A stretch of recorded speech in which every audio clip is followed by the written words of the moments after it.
Hey, Damon here at Automotive Superstore. In this special video, it's the top 5 things you need to know to choose the best set of two-way component speakers for your car. It's the most affordable, fastest, easiest way to get an amazing sound upgrade.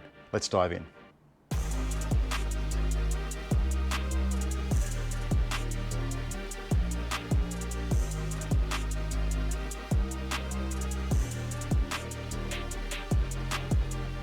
So before we get started, a quick primer, just in case you're not really sure how speakers work or what they are or whatever. A split component system means that there are separate elements that tackle different spectrums of sound. So you'll have something called a tweeter. It's very small like this. Its job is to reproduce high frequencies, typically above, say, 5,000 hertz and going up to, say, 20,000 hertz, the limit of human hearing.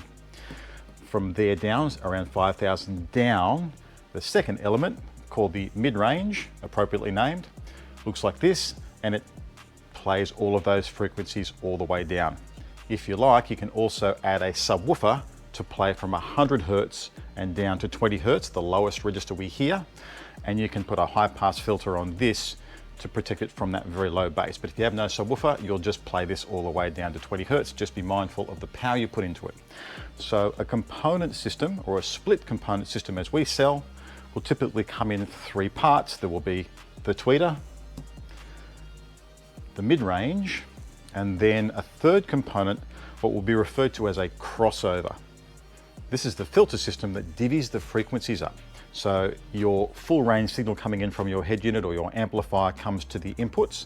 Then you'll have a tweeter connection going out to the tweeter, a mid-range connection going out to the mid-range, and it will split the frequencies off and send just the high frequencies to the tweeter and just the frequencies from there down to the mid-range. Got that? Let's get started. So tip number 1. Speakers are always going to be the quickest, easiest, cheapest, and best way to upgrade sound quality in any car. That's because speakers have the largest governance over turning the AC waveform that is a music signal coming out of your head unit and amplifier into the actual oscillating air you listen to as music. It's kind of the black art part of car audio, and it's really where all of the benefits, all of the gains are found. And so, as long as you've got great sounding speakers, you are 90% the way to having great sound in your car. There's always going to be a speaker set that's going to be an improvement on what's in your car. Now, in my over 30 years of reviewing car audio, I've never heard a factory sound system that I'd be happy with. And so there's always going to be something that's going to be able to upgrade that, especially when you've got such a wide selection and price points available across all the speakers that we have for sale from all the brands that we have for sale. A lot of our locational cues of where sound is coming from is from the treble. And so even if you just move the tweeters up high in the dash, it'll sound like the sound is up there as well. And so one of the big benefits from putting a component speaker in your car is to raise the sound stage from down low to up high right in front of you.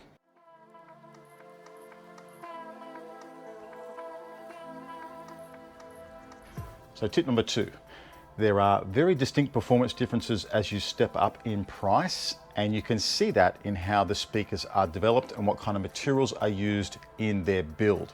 There are also speaker sets that are sort of built to a specific function. Now for this, I'm going to show you a speaker range from a company called Ground Zero. They're a German company. I'm using them because they have a very wide range of diverse speaker sets from affordable all the way to high end. But what I'm going to show you is true no matter what brand you're looking at or what price range you're looking at. This set here is the Titanium series. It's got a polypropylene cone, a phase plug in the center, and it's got a 19mm soft dome tweeter, an outboard crossover box that has variable level on the tweeter.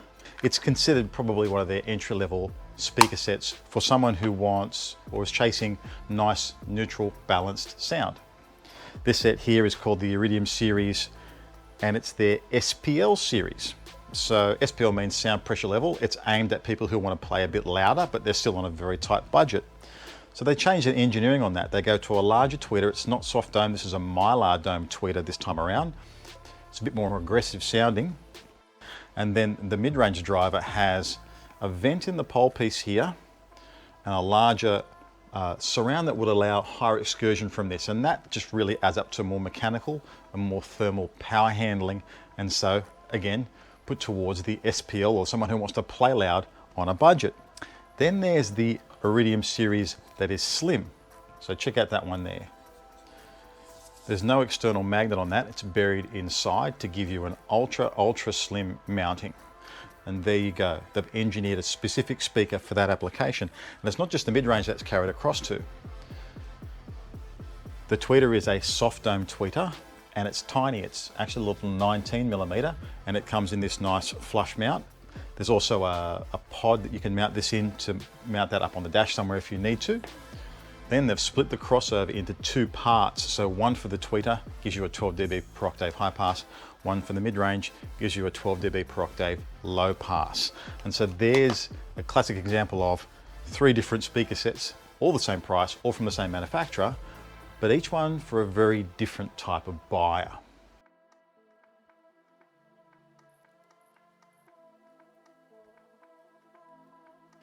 So now let's have a look over on this side. Let's start with this one here. It's the Radio Active series.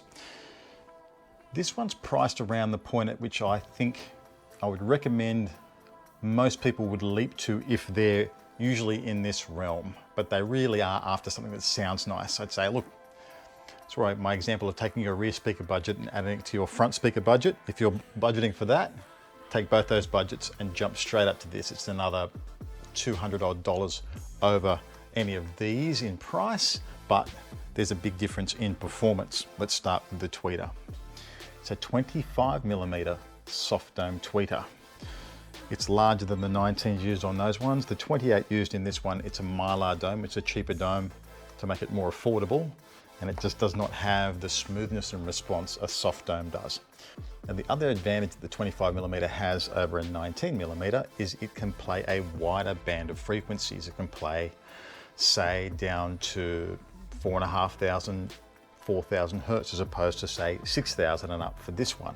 That extra half an octave, for example, you're moving that whole half an octave up to the top of the dashboard, and so you are again raising that soundstage higher and taking more of the sound from the bottom to the top by going to a larger tweeter.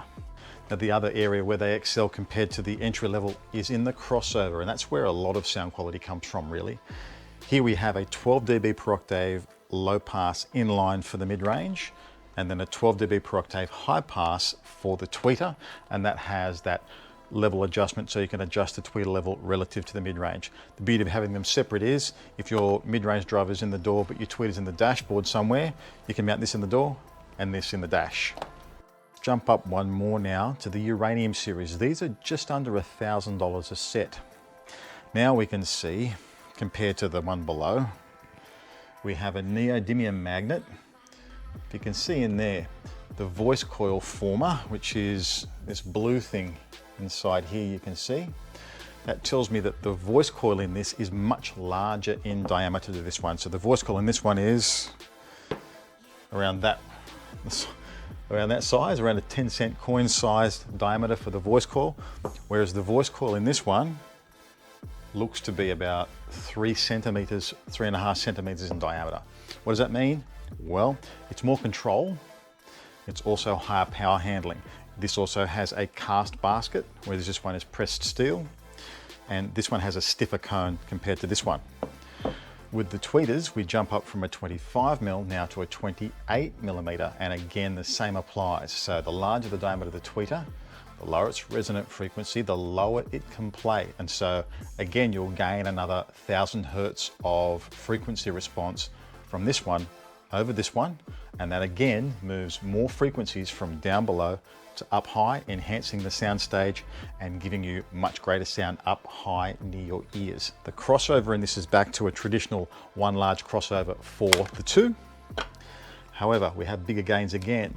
So in a higher grade crossover, we're using higher grade components. These are air wound core or choke inductors, and then higher grade capacitors for the crossover filtration. These are the resistors, and you can have the variable tweeter adjustment again. And here's another jumper, another thing that this crossover provides over the ones below and what you're paying for. You can put a jumper across and you can actually change the cutoff frequency for the tweeter. So you can make it a little bit higher. That actually gives you higher power handling, or you can make it a little bit lower. You can move more soundstage to where the tweeter is compared to the mid-range driver. So they're the adjustments that a higher grade of crossover gives you, and one of the things you're paying, again, as you step up in price. So now let's jump up to the Plutonium series. The first thing you'll notice is this doesn't come with a passive crossover, and that's because at this level, Ground Zero expects you to be having an individual amplifier channel per speaker in the car, and advanced digital signal processing, controlling all the crossovers, equalization, time correction, and so on, because you're investing so much in these speakers. It has a similar magnet structure to the one below, but bigger, more exotic cone material, so it's stiffer and lighter even than that one. The tweeter is fascinating. This weighs a huge amount. This is heavier than a golf ball. It's really, really heavy because it's made out of machined aluminium. There's actually what's called a tuned chamber behind this, and this has another 28mm tweeter made of even more exotic materials than this one, and its frequency response is wider even than this one. And so again, it allows more frequencies to the top of the dashboard to raise the soundstage, raise the height, and give you better sound, better staging, and better imaging.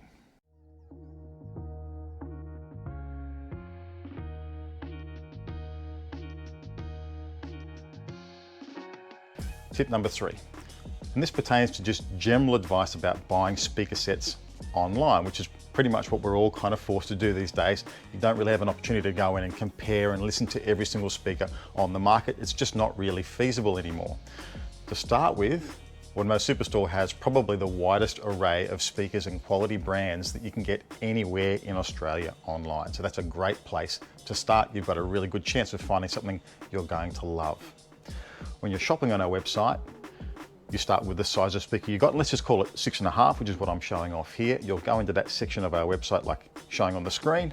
On the left-hand side, you can come down and you can select split component set. You can also come down and select what's in stock currently, and that means what we have here and is ready to ship out to you today. Then you can go ahead and just select by price and then start scanning through to look at the different models we've got available, ready to go for you right now.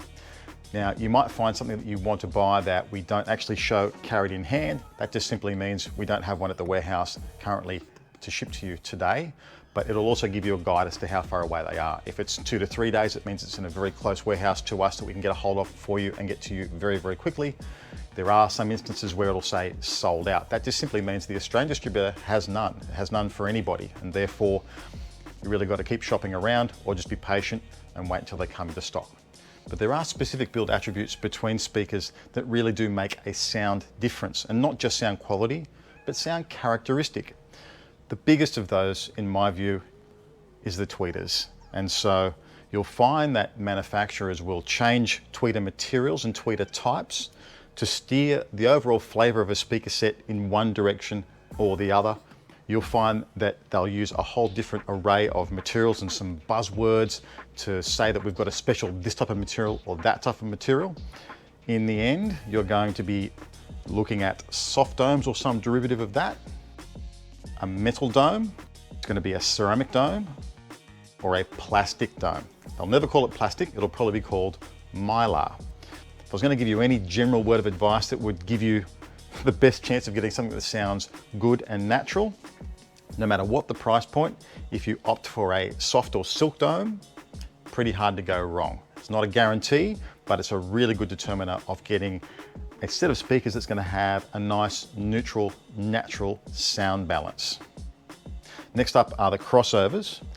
The big deal with the lower end price point sets is they won't put a low pass filter on the mid-range. They'll only put a high pass filter on the tweeter. The thing is, it doesn't like it. It doesn't sound good playing that high, and you hear that in the sound. That's coloration.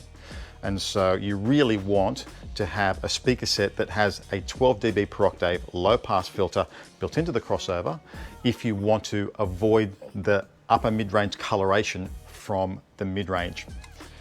So with mid-range drivers, the most common size being 6.5 again, you might find your car would fit a 6-inch or a 6.5, maybe even a 6.75 inch or even a 7-inch, and these sizes are all available. Well, what's the benefit of going larger or going smaller? Generally speaking, a 6-inch from exactly the same speaker range, I have better mid-range but less mid-bass, than a 6.75 from the same range. And that's just another generalization there.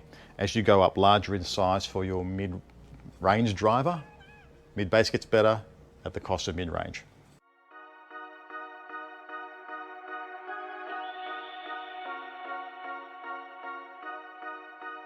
So tip number 4, if you're willing to go to a little bit of effort with your installation, you can actually get a lot of gains in sound quality for not much trouble. If you just rely on the factory location and orientation of the speakers in your car, you're relying on the manufacturer of the car to care about the sound quality in your car, and they don't really care. They tend to put speakers pointed just inwards because it's nice and cheap and easy for them. For example, the tweeters that are in the bottom of the A-pillars of most cars, they just point across the car like this, left to right. But you don't sit in the center of the dashboard at the front, you sit back. Ideally, you want them angled back to point at you directly, like that. And so, if you get a kit that's got multiple different speaker mountings, like the Ground Zero ones, many of their kits do, they'll have a flush mount like this that would mount flat or go behind an OEM tweeter mounting position, but they'll also provide things like this, a tweeter pod that you can mount on top of the dash or in the base of the A-pillar, and you can angle that around into many different ways and get that to be pointing directly at you for better frequency response, better dispersion, less interaction with the glass and things bouncing off. So you're getting more direct sound as opposed to reflected sound. That's where you're going to get massive sound quality gains. Another thing to think about though is, if your budget's on the tight side, if you're thinking about adding things to your installation, like say, sound deadening mats, think about the budget you're spending, the cost of the mats and the installation, and then if I use that money instead to upgrade to a higher grade of speaker, would that be a better result? Any speaker set that's under around $300 RRP, maybe $350, I'd rather spend that sort of $100, $150 investment in sound deadening on speakers and get to a really nice speaker set first, and then maybe add the sound deadening later if your budget doesn't allow it right now.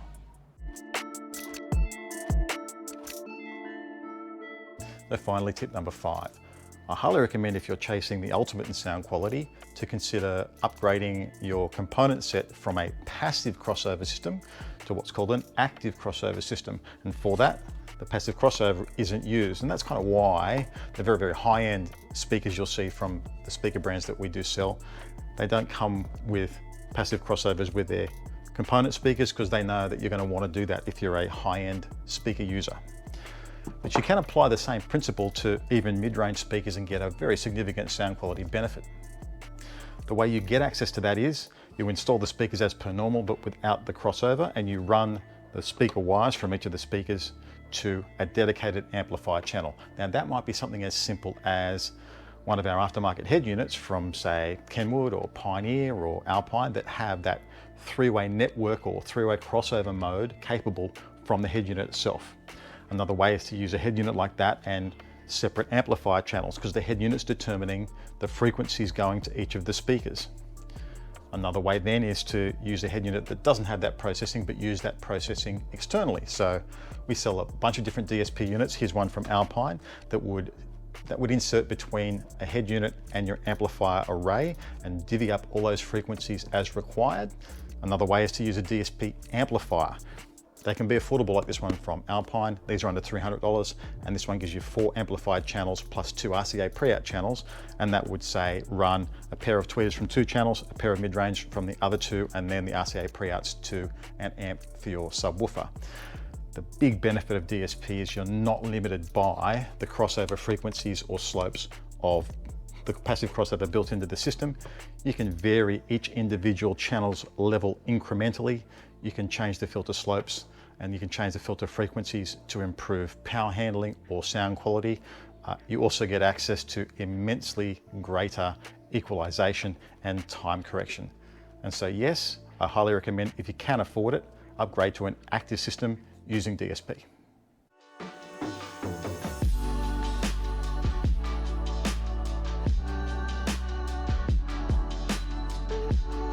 So they're my tips to help you find a fantastic 2-way component set for your car. Now, if you're after a 3-way component set, keep an eye out for a video on that from me very soon.